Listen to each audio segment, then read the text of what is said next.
Il tavolo di oggi credo che abbia questa finalità e ringrazio per gli interventi. Credo che dal punto di vista delle associazioni di consumatori ci sia massima condivisione sul fatto che la moneta elettronica è il futuro ma anche il presente, nel senso che in questi giorni c'era una grande diffusione del tema sui quotidiani, proprio perché forse il governo ha lanciato questa proposta, provocazione in qualche modo dei 3.000 euro piuttosto che dei 30 euro, che in qualche modo vanno in direzioni opposte da un certo punto di vista. Io credo però che nel ragionamento complessivo dobbiamo anche introdurre un altro aspetto che coinvolge anche la platea dei commercialisti, cioè il tema fiscale. Io non voglio cimentarmi in questo settore che è scivoloso e su cui non ho competenza, non sono un tributarista, però anche questo è un tassello del ragionamento, nel senso che se noi vogliamo, e credo che condividiamo tutti, sviluppare una cultura della legalità, apprestare strumenti organizzativi come la moneta elettronica perché questa legalità venga diffusa, il tema della fiscalità, della deducibilità o detraibilità dei costi vada introdotto. Ovvero, nel ragionamento complessivo possiamo dire che siamo d'accordo sulla diffusione degli strumenti elettronici perché c'è tracciabilità. Se poi però il cittadino non ha possibilità di utilizzare quello che è stato tracciato per beneficiare concretamente di questo strumento in termini di deducibilità e detraibilità, la mando anche come provocazione alla platea. Facciamo solo un pezzo della strada. Chiaramente non è nostro compito, diciamo, elaborare, o meglio, il nostro compito è lanciare anche delle proposte. Forse nelle alte sfere questo dovrebbe essere raccolto e portato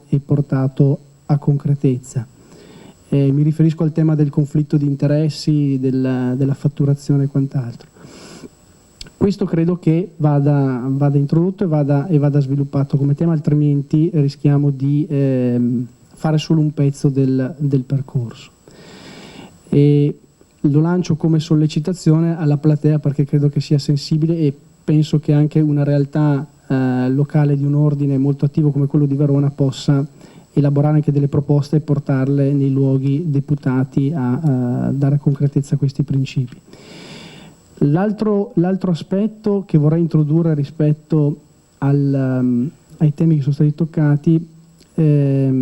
quello anche del coinvolgimento della pubblica amministrazione. Cioè noi ragioniamo molto sul privato e vediamo che ci sono delle grandi difficoltà, ma anche la pubblica amministrazione e anche lo Stato deve fare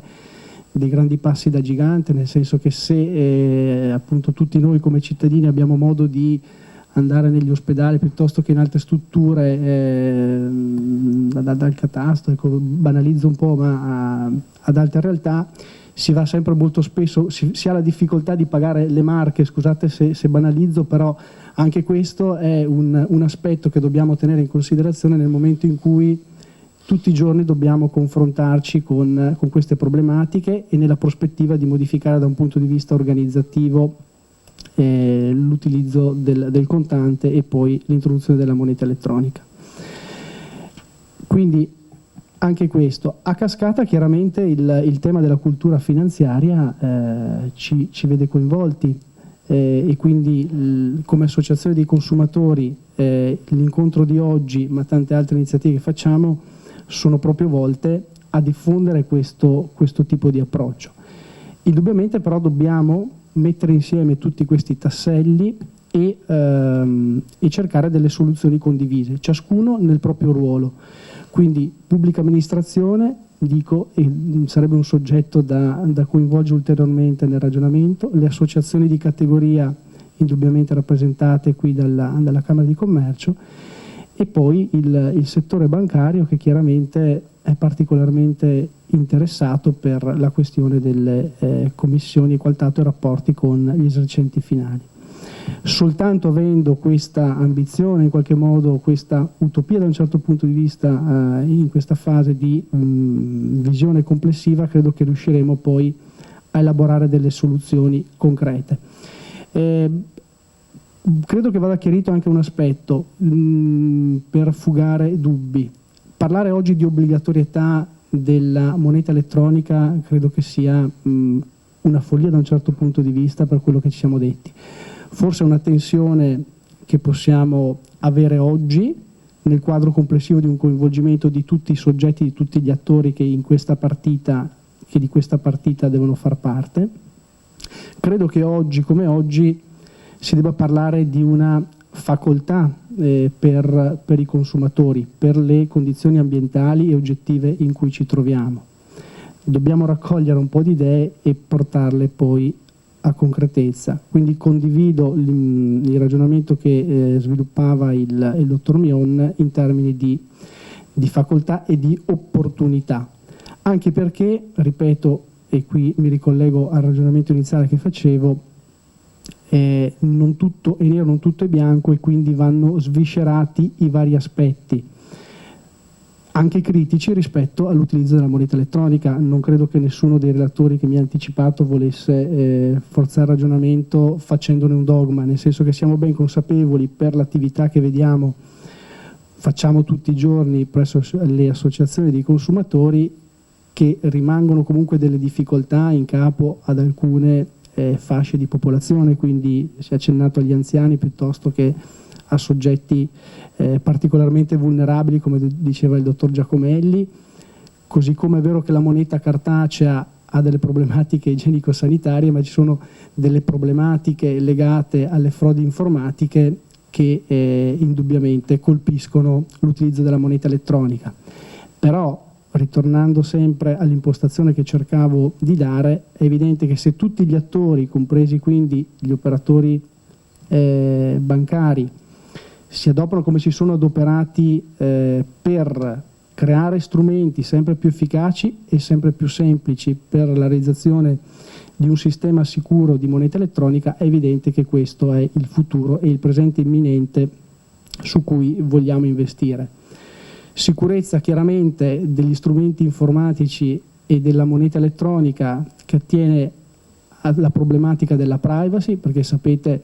anche la difficoltà nell'inserimento dei dati e il problema della profilazione degli utenti e dei consumatori quando accedono a prodotti di questo tipo, e poi c'è tutta la problematica chiaramente dei furti di identità, su cui comunque c'è massima attenzione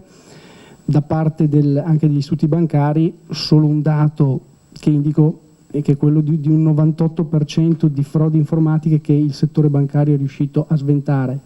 Indubbiamente noi vediamo poi le problematiche, quindi un 2%, però è chiaro che sulla famiglia e sul consumatore finale che era convinto di fare una transazione in assoluta sicurezza, il problema rimane, e quindi il presidio deve essere massimo. Ecco, non ripeto, pur scusandomi se ho ripreso alcune tematiche, quello che è stato detto dagli altri relatori, condividendo gran parte dei ragionamenti.